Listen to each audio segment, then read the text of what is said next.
Well, hello and welcome to today's webinar focusing on service and resource sharing approaches to data modernization. This is the second webinar in a two-part series, and we're excited you all are joining us this afternoon or morning, depending on where you are in the world.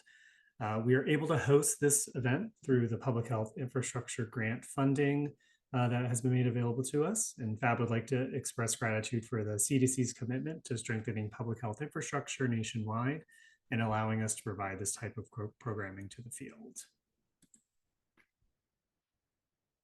Before we dive into our topic today, I wanted to share just a few general logistical reminders. Participants are muted and cameras are off for this webinar event, but please use the chat to enter any questions or to connect with other participants today. Time will be allocated at the end to respond to questions as they are received, but feel free to pop in whatever you'd like throughout the webinar. And the session will be recorded and shared in a follow-up communication, as well as posted on the FAB website. Lastly, a note about closed captioning and its availability in Zoom today. If you'd like to use it, you can enable it by clicking on the CC button as shown here in the screenshot. This is in your meeting toolbar. Please note that this location may vary slightly just depending on the version of Zoom you have available, but you can hide captions again at any time by clicking that CC button. So briefly, just want to share that we have a wonderful group of presenters today. They're subject matter experts in either service and resource sharing or data modernization. My name is Travis Parker Lee. I use he, him pronouns, and I'm a senior specialist at the Public Health Accreditation Board, or FAB. I'll be acting as the moderator for today's webinar. Our first presenter who's joining us is Grace Hornflow. She is working with FAB as a consultant on a variety of topics. With over 30 years of experience in governmental public health, she specializes in service and resource sharing, public health system and agency transformation, accreditation, and the intersection among them, as well as community health improvement planning processes with a focus on health equity and racial justice, and public health agency quality improvement and performance management. You may know Grace from her previous work at NICHO, where she was for 20 years before launching her consulting firm in 2011. And she's currently an adjunct professor at Pennsylvania State University. Our next presenter is Walisha Jenkins, who serves as the Senior Advisor for Data Modernization and Informatics at FAB.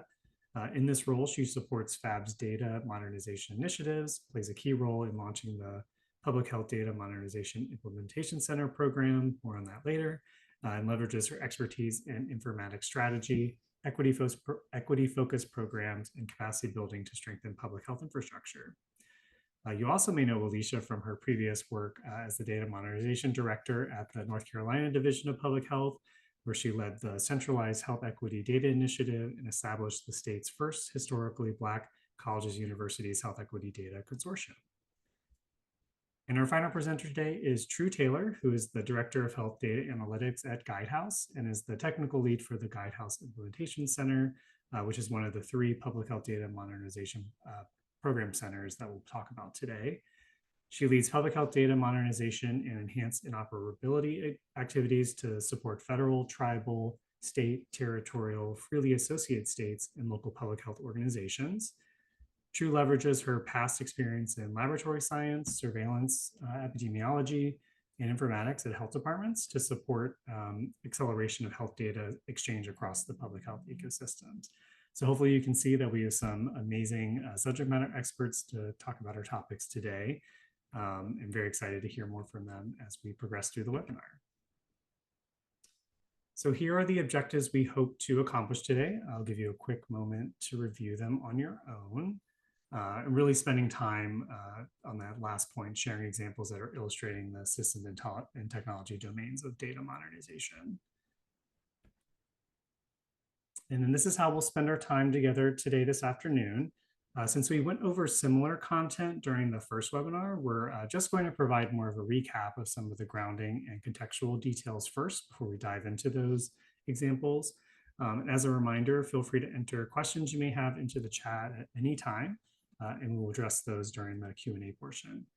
So now I'll turn things over to Grace to kick us off on our first part of the webinar. Thanks, Travis, and good afternoon. Yes, it is well, unless you're in Alaska, good morning. Glad everybody could join, and it's a pleasure as always to be here with you. I am just going to go over a few things about service and resource sharing to be sure we're all on the same page about what that means and how we conceptualize that. So as you can see on the screen, we refer to SRS as efforts where staff and their experience, their expertise, also other resources, tools, whatever it is that health departments have at their disposal, are shared across organizations. And a main reason to do this is that a couple of reasons. One is that often the impetus is to be able to do more for a health department to be able to do more than it otherwise would be able to do by itself. And more can be expanding a service, making it more affordable. It could be the ability to provide a service at all, but it's basically maximizing the resources that are available. So next slide, please. Um, Also, as we're going to the next slide, in this day and age, and given all of the efforts underway to modernize, transform, and strengthen public health systems, a lot of what we're seeing is that a lot of local and state health departments are sharing resources more and more frequently in order to be able to provide foundational capabilities. And of course, data modernization, data IT, those kinds of things are fall under the organizational competencies in foundational public health services. All right, so we have two different ways that we conceptualize sharing arrangements. The first one has to do with the level in a state at which services are provided or funding decisions and allocations are made. So we've got the state level where either there is a service or a resource that's offered by a single entity, and that could be the health department and the state health department. Another iteration of that could be a state health department incentivizing sharing approaches among local health departments in the state. So the state's not necessarily engaged in sharing, but is doing things and actively supporting and promoting sharing among local health departments. The next level is a sub-state level, and that's sharing that occurs at the region or district level. So there's an entity in place that serves a defined area.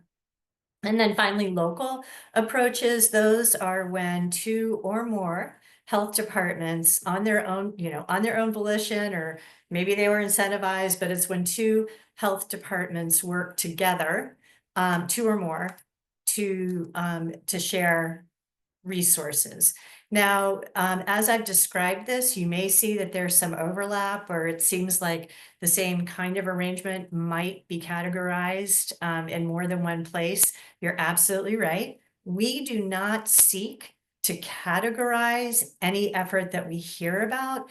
We provide this framework as a way to help everyone in the practice community understand that there are innumerable ways and models, structures where sharing currently occurs or could occur. All right, next slide, please. The other way that we think about sharing arrangements has to do with those that occur at the local. Oh, whoops. Are we going to do the spectrum? Sorry. Okay. I will just say really quickly before this gets past stuff, we also think about the fact that services can be shared in a way that is either fairly loose and informal or tightly integrated and requiring contracts or interlocal agreements or what have you, or anywhere in between. So again, just to acknowledge that sharing occurs in many different places and in many different ways. There's no right or wrong. The best way to share is to accomplish whatever it is you are trying to accomplish in a way that works well for your jurisdiction. Okay, I'll stop. Thanks, Travis. And what I'll do is I'll put a link to the spectrum that Grace had just mentioned in the chat, so folks can take a look at that too. But I'll turn things over to Walisha. Awesome, thank you. Before we get into the good stuff, I'll give a high-level overview of data modernization and some of the key efforts that PHAB and the national partners alongside CDC are doing to advance this work. So overall, data modernization is really an effort aimed to enhance public health data systems to be more accessible, flexible, equitable, and actionable, ultimately. The various initiatives that have launched over the past few years really aim to improve the processes for data collection, sharing, analyses, enabling faster and more informed decision-making by leadership. The ultimate goal is to really create a unified public health data ecosystem that facilitates a seamless integration of data and the systems that manage those data.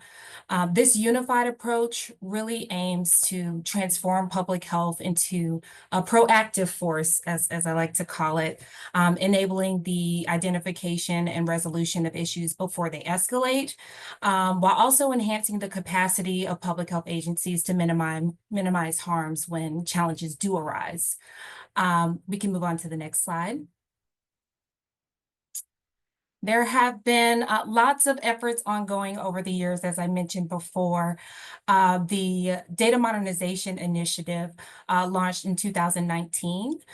This DMI initiative is a multi-year, multi-billion-dollar investment by the federal government to modernize public health data systems at both the federal and state levels. And again, the aim is to generate better, faster, more actionable insights to support informed decision-making during times of crisis and during times where we're at rest, if you will.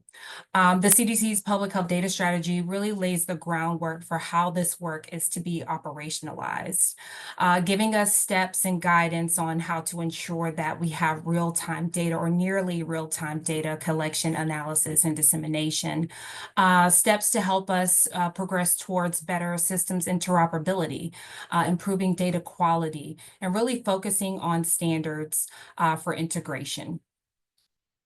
We can advance to the next slide. One of the key efforts that have launched recently, as of August of this year, is the Public Health Data Modernization Implementation Center program, which, as you heard in True's introduction, the national partners, PHAB, ASCO, and NPHI, are accompanied by 3 implementation centers supporting state, local, and territorial jurisdictions to advance their data modernization initiatives. There is a tribal-centered and tribal-focused implementation center due to launch in 2025, so more information on that. But this really doubles down on the groundwork that's been laid over the years and that is detailed in the Data Modernization Initiative and Public Health Data Strategy to advance this work through collaboration, through continuous investment. We know public health has been underinvested or underserved and under-resourced for a very long time.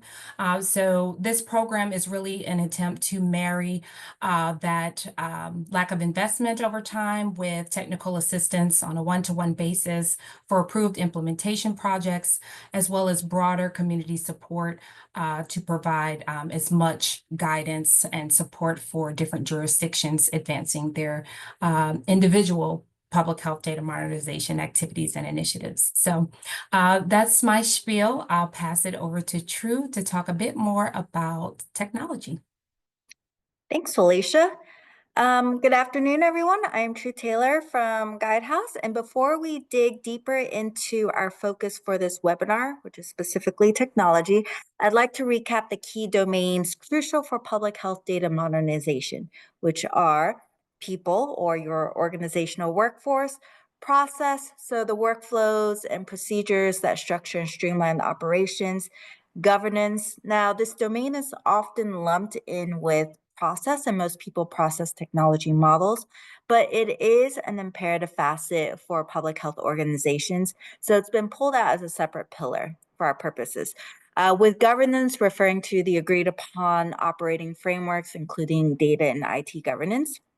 And then lastly, technology, the tools and systems that support and optimize processes via data. We also have finance and sustainability, or the ability to maintain, as cross-cutting domains. Next slide, please. So for those of you who joined us last time, you may remember that we focused on people, process, governance, finance, and sustainability, so that we can save technology, particularly for this part 2 webinar today. The slide shows a summary of some high-level data modernization challenges experienced by public health agencies across each domain. If you're interested in hearing more about these domains, as well as the example success stories, I encourage you to listen to our part 1 recording of this series. Next slide, please. So let's move on to technology. Next slide, please. We're just rolling through this. All right, so when we talk about technology, we often think about systems and data. Common modernization challenges that we hear from public health agencies related to systems include antiquated systems that are difficult to update, slow to operate, or their technology has become obsolete. Siloed systems, particularly within public health agencies, in which you have a separate system for disease, activities, et cetera, that contain overlapping data, such as at the person level, but they don't talk to each other or update each other. Another example is scalable technology and infrastructure. So technology stacks like on-prem servers or systems that cannot handle increasing volumes of data or users without performance impediments. Technology procurement, the ability to procure technology in a streamlined and timely fashion, and technology migration and sustainability, or O&M, all the challenges that come with a system change, including finding, building, and/or configuring a new system, migrating the data, testing the data migration for completeness, accuracy, quality, timeliness of this process, and of course, operating and maintaining the system once it's been migrated to and in production. Common challenges for data now, which is really at the heart of data modernization, include varying levels of data quality, oftentimes a lack of data standardization, harmonization, and integration, especially between systems or sources. The full data pipeline, including data routing, integration, cleansing, storage, etc. Data security, including cybersecurity. Exchanging and sharing data with internal and external partners, and analyzing the data to drive timely decision making. Next slide, please. So although we depict each of these domains separately, in reality, they truly are not discrete areas.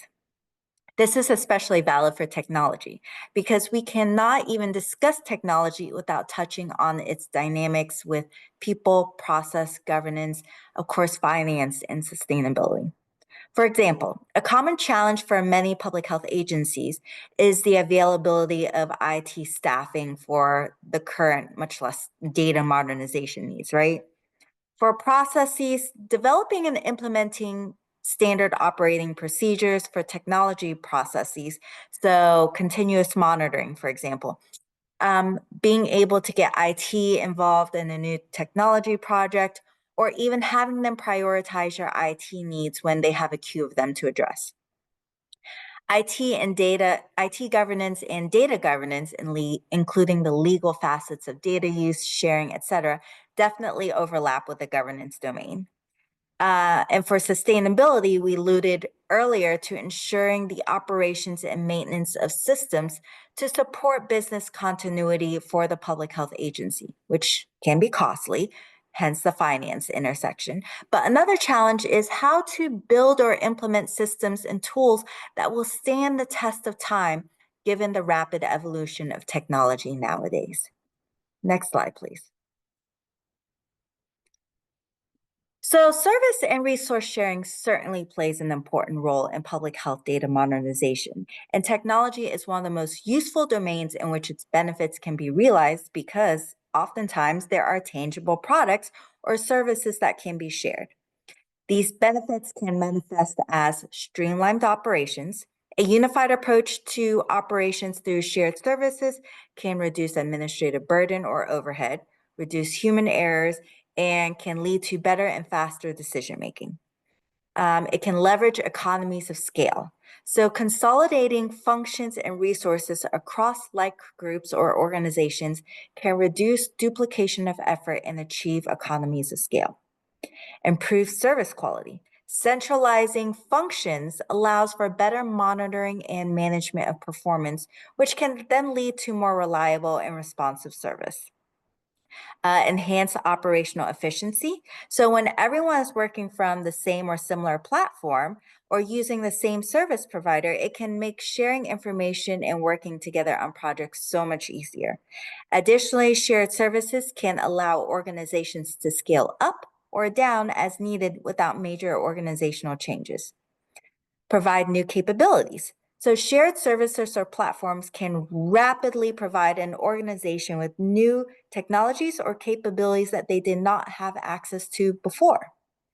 And lastly, increased interoperability and standardization. This allows for the standardization of services, technologies, and data. Now, by all means, this is not an exhaustive list, but it gives you an example of how the sharing can be beneficial for data modernization. Next slide, please. So, technology service and resource sharing, particularly those tangible ones, can occur at different levels and scales across the broader public health data ecosystem. Within each ecosystem, whether it is the provider, local, state, territory, tribal, or even federal level, technology is interacting and data is being shared within those organizations and between members of those cohorts. That really creates an organic environment for sharing technologies, resources, and services among similar organizations. Additionally, there is data sharing. So, for example, through required public health reporting mandates between those stratospheres that you see here. The fact that the vast majority of organizations participate in these similar activities provides opportunities to leverage these economies of scale again to support the standardization of data exchange technologies and interoperability processes. Next slide, please.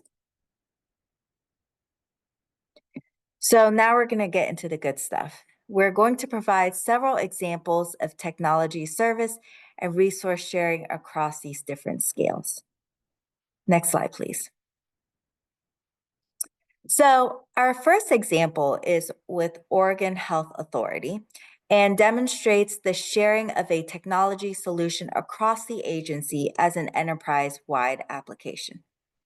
The initial problem at OHA was that they had multiple people, epidemiologists and analysts, routinely performing the same or just very similar tasks across different programs to retrieve and prepare data for population estimate analyses. And this would have to be redone across the programs when the data sources were updated. So OHA addressed the issue of duplicative efforts by building a centralized SQL database housing all population estimate data that epidemiologists and analysts can tap into the data with their tool choice. So it can be Excel, R, SAS, Tableau, etc. This allowed them to build out data wrangling and analysis codes and pipelines that help to automate their estimates and reduce manual burden. So rather than each program building and developing their own solution, the tool was rolled out across OHA's programs with more data being added to the database and expanded access to all public health staff. Next slide, please. So our second example focuses on a shared IT service center developed across 10 counties of Florida's Panhandle. So these 10 counties have historically faced significant IT challenges such as IT staffing, lack of standard operating procedures, poor customer service, outdated equipment and inventory, and even inconsistent data speeds. The 10 counties came together to form the Capital Consortium Information Technology Regional Office. This is a centralized service center model that combines the best of centralized and localized IT models.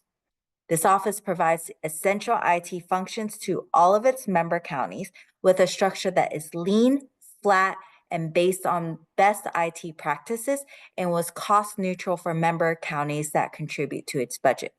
And to show the impact of this model, even those rural counties were able to achieve much higher and consistent IT bandwidths. Next slide, please. So in this third example, we're going to talk about the Houston Health Department, which Houston, as many of you may or may not know, is home to the world's largest medical center. I'm a little biased because I'm from here.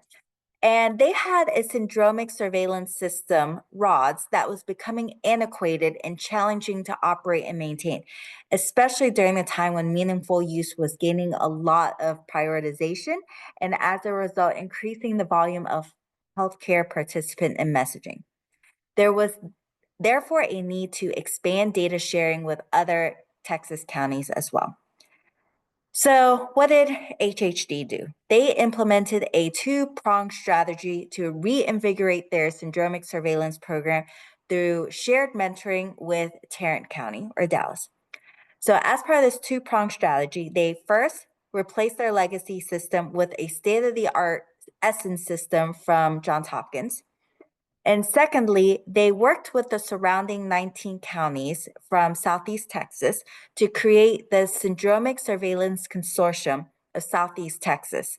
This ensured a robust syndromic platform for all the member partners while conforming to state standards. Next slide, please.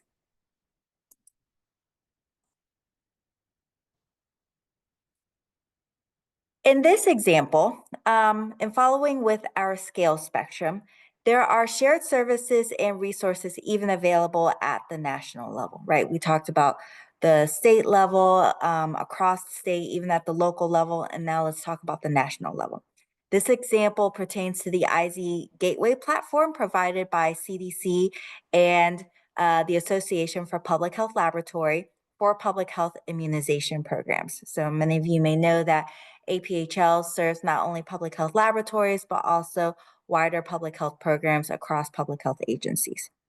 So this platform was to address the specific problem of different immunization information systems, or IISs, across public health agencies operating independently, making it very difficult to access a complete picture of a patient's vaccination history across state lines. So what did they do? They created the IZ Gateway platform that was rolled out during the pandemic as a shared service to public health agencies. This was a message router platform that enabled IASs to exchange data across multi-jurisdictional programs and between IIS systems. It also allowed them to exchange data between those IIS systems and public and private vaccine providers. It enabled data sharing from IIS to patient portals and also enabled immunization data and reporting to CDC. So as of June 2024, at least 36 jurisdictions were participating in IZ Gateway for IIS to IIS data exchange, and with 205 active exchanges. Next slide, please. Now I will provide it to Alicia to provide an example. Thank you so much, True. And this last example really spans across local, state, and federal, and it emphasizes how antiquated technology and inefficient data workflows almost led to the loss of critical funding serving thousands of women across North Carolina. The Cancer Prevention and Control Branch oversees two extremely important and life-saving programs in North Carolina, Wise Women and BSEP program. Over years, the inadequacies across the data workflows and transfer of data between the local health departments providing these services, the state that manages those data coming in, and the reporting being fed up to the funder, CDC, resulted in the threat, if you will, of discontinuing funding that enabled this amazing work for breast and cervical cancer to continue. So the Cancer Prevention and Control Branch went through a lengthy process. As True mentioned, you can't advance technology without touching on some of those other areas, procurement being one of them. But it was a 5-year uphill battle for the section to be able to procure a centralized cloud-based system that enabled them to integrate critical functions across both programs to ensure that they were able to fulfill the federal funding requirements for the minimum data elements required to maintain their grant status and ensuring compliance with NIST, HIPAA, and high-tech policies. The resource sharing really comes into play as once completely launched, the benefits of this system will not only enable the state to maintain its grant status and continue to fund this critical work, but also improved experiences for the local health department staff that transfers the data necessary for reporting to the state. So improvements in data quality, the capacity to do real-time edit checks helps with data accuracy, less errors when submitting data, better tracking of total women served, and follow-up notification capabilities helped eliminate a lot of those redundancies that the local health department staff were experiencing with the antiquated system. So just another example to show how advancing data modernization for your own section can have a broad reaching effect for other agencies, especially in these decentralized states, to support the ongoing work. So I'll stop there and pass it back to Travis. Thank you. And actually, I think we have one wrap-up slide from True before we go into the Q&A section. Thanks, Travis. So to close us out, I want us to think about what makes data modernization successful. I think we don't ask this question often enough. There is a lot of money, attention, effort, and honestly pressure being put on public health data modernization, and we should consider how to increase the likelihood of success as much as possible. So first and foremost, I cannot emphasize enough how important it is that all the domains we discuss be equally considered and threaded into a holistic strategy for data modernization success. That strategy should be specific to your organization's needs and ideally have buy-in and support across all levels. So even though we hear success stories and modernization efforts from state A to state B or jurisdiction A to jurisdiction B, each jurisdiction's needs for data modernization are different from each other. So that is definitely one consideration that needs to be incorporated into your strategy. So how does service and resource sharing play into this? They can certainly be leveraged to support the data modernization strategy. Organizations looking to incorporate these sharing mechanisms as building blocks for your strategy can look for potential things. So first, definitely seek other organizations with common needs and common goals, right? Birds of a feather flock together. Secondly, seeking symbiotic relationships in which perhaps another organization is looking to fill a gap, but there's a resource that you can also provide as well. Third, look for existing national infrastructures, tools, etc., that can rapidly onboard you to a technology and can reduce your cost and your overhead and a lot of that churning to do gap analyses of alternatives, etc. So we provided APHL as an example of IZ Gateway being a shared service. Look for shared service work groups. Many of the national public health organizations have work groups that you can participate in which shared services are discussions. And lastly, of course, success stories. Not only are success stories important for us to generate ideas and encourage networking, but also sharing your success story too, so that we can continue the conversations and learn from each other. All right, back to you, Travis. Awesome. Well, thank you all for sharing those wonderful examples. Really appreciate you taking the time to walk us through those. So now we're going to go into our Q&A and discussion section of the webinar. Please feel free to put any questions you have into the chat.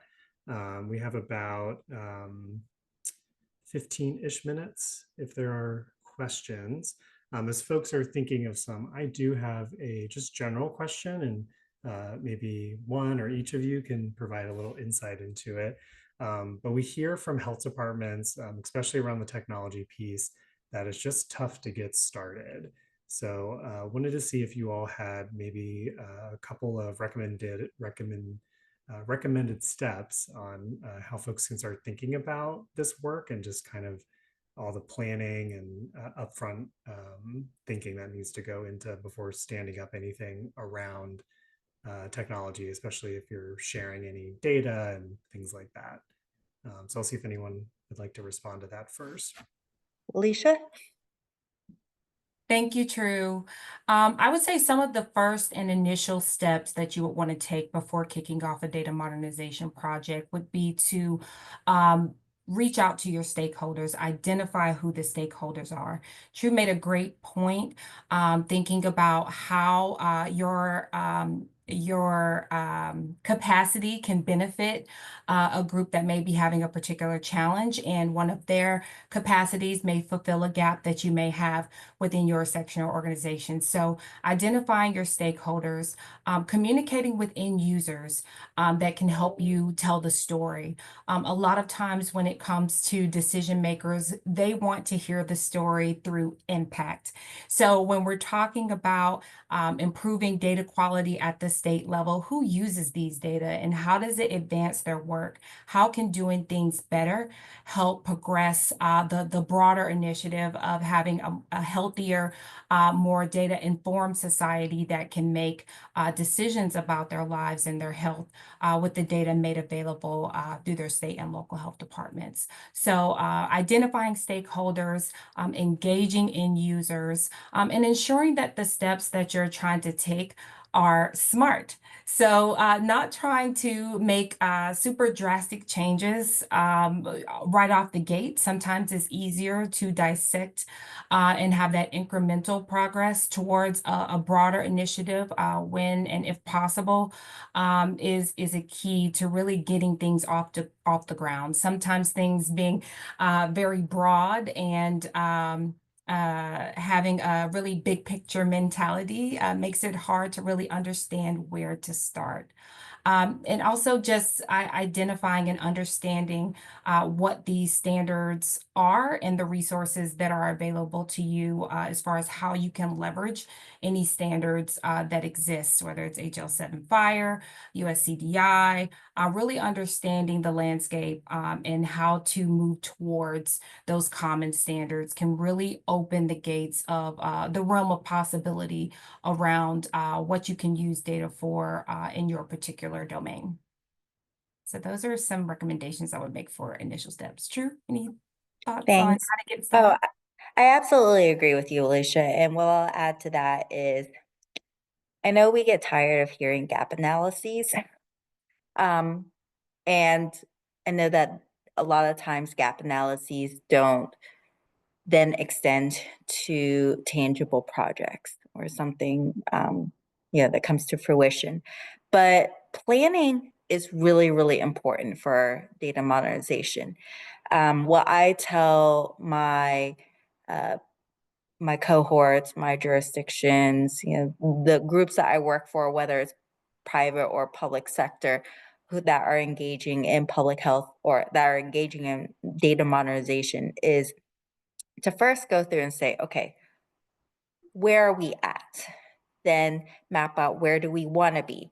And it's going to be very likely that you're going to have a list of things that are on there that you that your organization needs to do to or want to do to meet data modernization. But then go through, and it may be worthwhile to say, well, what's the common denominator? Because the common denominator can be a building block that can be one, a quick win, but also provides a foundation to enhance your other projects so that maybe reaching the goal of those other projects is not so far off because you've already got those building blocks in place. And then going through it as well to your list and saying and ranking them by not only priority, but also feasibility, right? So a lot of times my team and I go through and say, okay, rank order by priority and feasibility.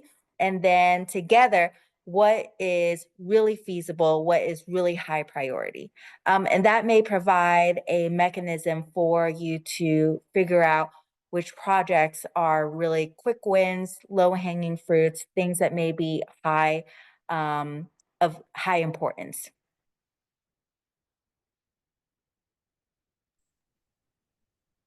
Oh, All Grace, right. I was going to see if you wanted to add anything. Just one thing, I really appreciate these responses, and mine is much more generic.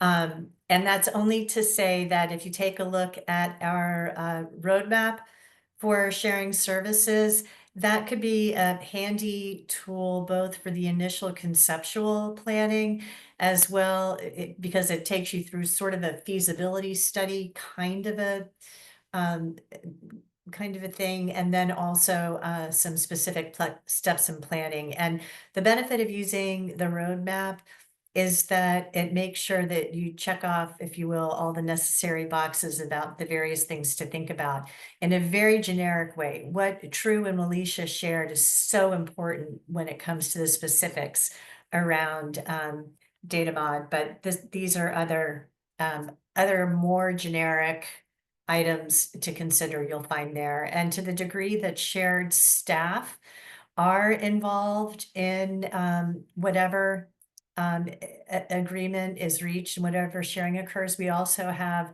a guide on sharing staff. Again, very general, but potentially useful. Thank you. Thanks, Grace. And maybe this might be a good one for Grace as well. We did get a good question in the chat from Joe.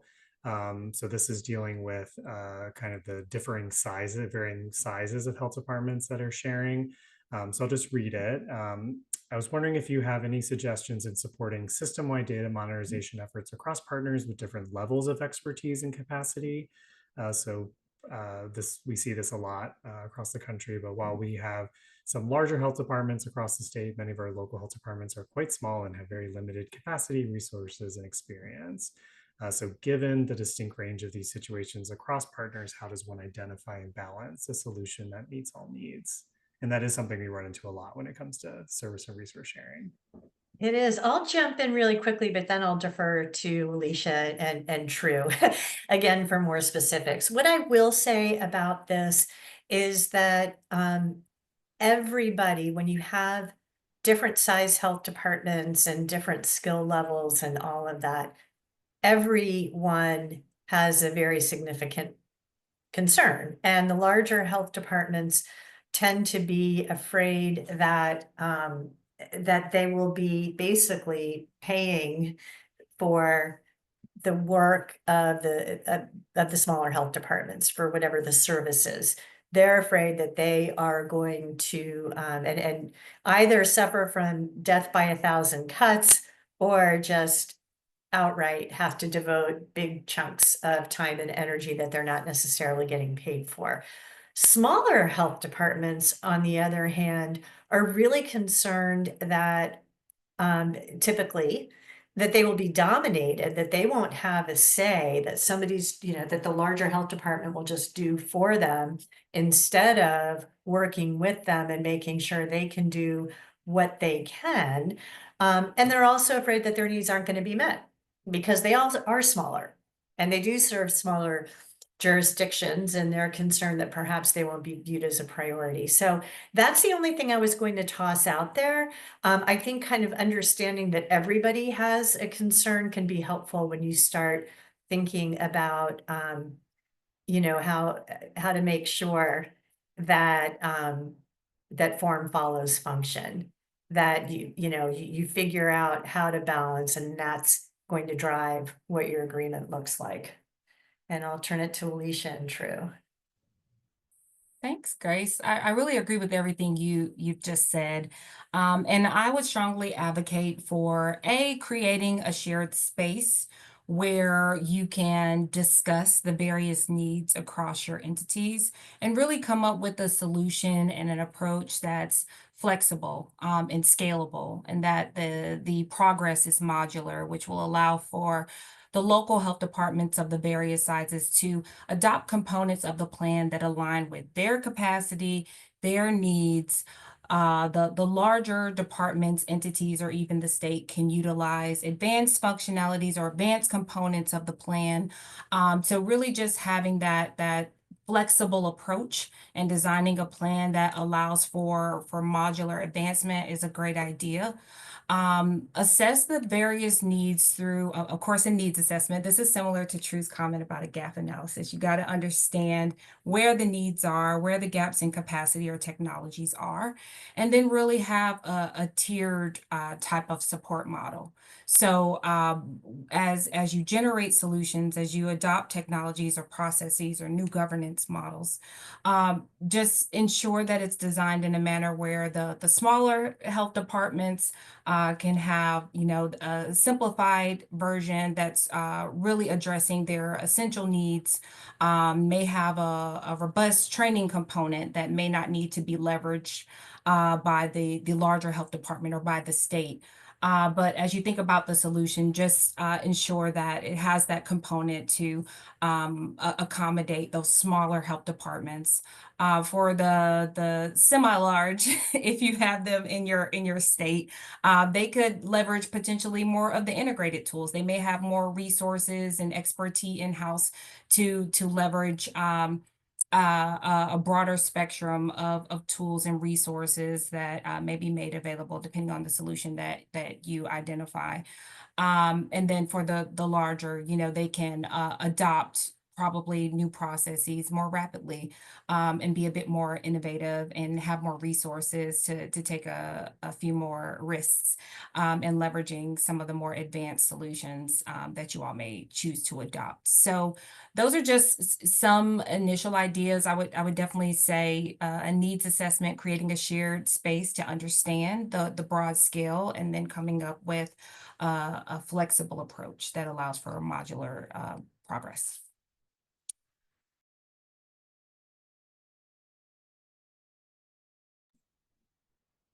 Thank you both. And it looks like we have one more question from Tim. The sustainability of health departments are often reliant on the environmental health operation and fees.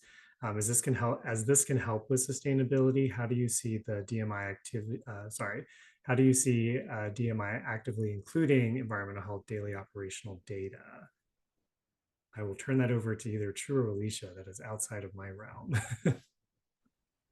So data modernization right now, as we know, is focused on some core public health activities, but it really should be enterprise-wide, organization-wide. So, one thing I'm thinking of is that data modernization strategy should be a conversation had across all program areas, across all departments, with support from executive leadership, where all programs and departments have a voice and representation, so that even if one department or program is a pilot, that they will eventually be able to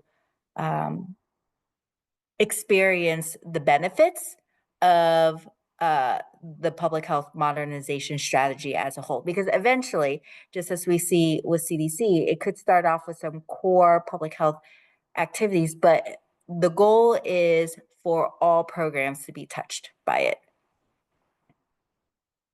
Alicia? I agree with you, True. I'm sitting here, I'm gonna nod my Afro puff off here. Yes, enterprise-wide data management, enterprise-wide strategizing is key to making sure all of these key points are thought about. And that's really the point we're getting at with understanding who the stakeholders are as you're making decisions. And it's really, it should be the goal of leadership to ensure that that space exists where all programs, sections, activities held within your state or local health department are together in creating a collective mission and know what the North Star is. So I agree with everything that True said. Having an enterprise-wide strategy is key. And if it doesn't exist, you should definitely be an ambassador for it. Great, thank you. I will do a last call for questions. Just give folks a moment. If there's anything burning that's on their minds.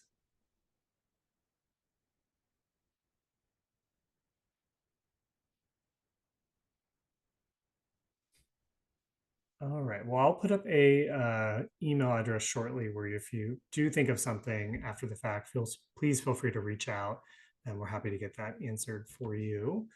But in our last few minutes, I did want to share a couple ways that FPHAB can support your capacity building needs related to service and resource sharing and data modernization.